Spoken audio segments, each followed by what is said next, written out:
तुम्हारे दिल से उसकी मोहब्बत खत्म नहीं हो रही ना? हाँ, नहीं हो रही, बल्कि वक्त के साथ साथ और बढ़ती जा रही है। अगर वो कुछ बुरा करे तब भी इंसान जिसे चाहता है उसे माफ कर देता है ना, नफरत नहीं कर पाता उससे। उसने मुझे सबसे ज्यादा दुख दिया, लेकिन हाँ, मैं नहीं कर सकी, मैं उससे नफरत नहीं कर सकती। क्योंकि तुम चाहती हो उसे। सच्ची मोहब्बत हर रुकावट को पार कर जाती है, हर मुश्किल मोहब्बत को और मजबूत बना देती है ना।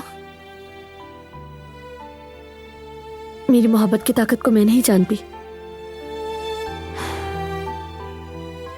लेकिन बारान साहब के साथ आपकी मोहब्बत ने हर मुश्किल और हर रुकावट का भरपूर मुकाबला किया है। यहाँ तक कि बेगम साहिबा ने भी आपकी मोहब्बत को तस्लीम किया है, क्योंकि आप दोनों ने कभी हार नहीं मानी और ना ही एक दूसरे का साथ छोड़ा, और मुझे यकीन है कि आगे भी नहीं छोड़ेंगे।